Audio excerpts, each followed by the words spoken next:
TikTok. Mwanaume wa TikTok. Mwanaume wa TikTok, mbona umebadilika? Kila siku kwa live wanawake kuwashambulia. Matusi ni mengi, heshima imepotea. Badala ya kulinda moyo wako umegeuka. Wanawake wakiongea unakatiza kwa hasira. Kila post ni vita, kila comment ni kejeli sana. Tulitarajia upendo tukapata dharau.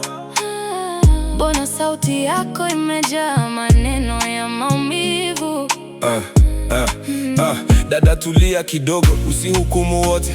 Kuna wanaume wa kweli bado napigana kote. Sio kila nayepiga kelele ndiye sura. Wanaume wapo wanaojenga familia, wanalinda wanawake. Usione wachache mtandaoni wakaibu picha.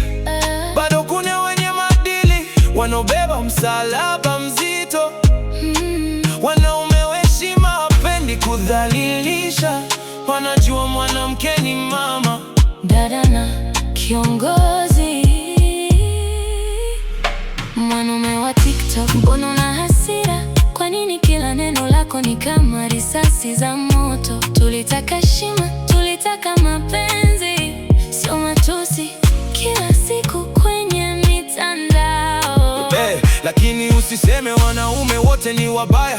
Bado kuna wanaojua thamani ya mwanamke kweli. Hawagombani na wanawake kutafuta maarufu. Wanapanda kwa heshima, si kwa kuvunja mioyo. Nimeona wengi wakicheka machozi ya wanawake, wakijifanya mashujaa kwa kudhalilisha wake. Nguvu si matusi, nguvu si kejeli. Mwanaume lisionyesha utu wake kwa vitendo. Nakubaliana nawe, hao wanatupa doa, lakini bado kuna nuru hata kama giza lipo. Mwanaume kweli hujifunza kuheshimu, na mwanamke wa kweli hujua thamani yake. Nataka kuona heshima ikirudi tena. Mapenzi yashinde kuliko vita vya maneno.